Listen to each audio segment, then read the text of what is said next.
Never paying a gas and electricity bill ever again. I'm done with it. That's it. We're finished. Now, that for me is quite scary, you know, like being in my house, right, like paying gas and electric, right. I've just been to the shop and I've just put like 100 quid on each, right, because I'm going to be moving into my van and living off grid soon, full time. And I sat there and when I'm paying it, I'm thinking, this could actually be the last time. Because I usually only chuck like 20 quids on here and there.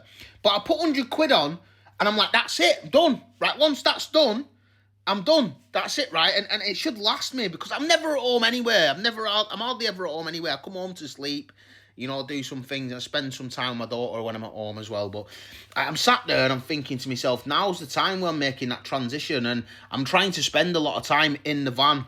And I come out of the gym before and got in my van and the first thing I think is like, start the engine and think, right, let's go home. But that won't be a case at one point. You know, at some point, I'll get out of the gym, go into my van, and I'll be like, I'm already at home.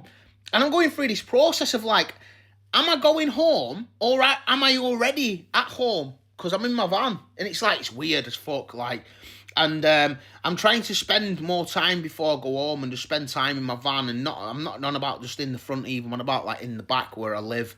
And it's all a bit funky at the minute. I'm like going through this process because I know that it's getting closer and closer to when we actually living in my van full time. And I don't want to sort of like travel too far away from my house because I know I'm eventually going to have to come home. And I don't want to be too close to my house because I know that I may as well just be at home.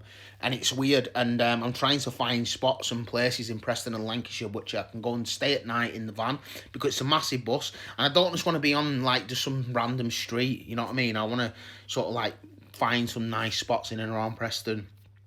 So anyway, here's to van life and a journey and never paying gas and electric again because my van's fully self-supporting and living off grid. Bosh!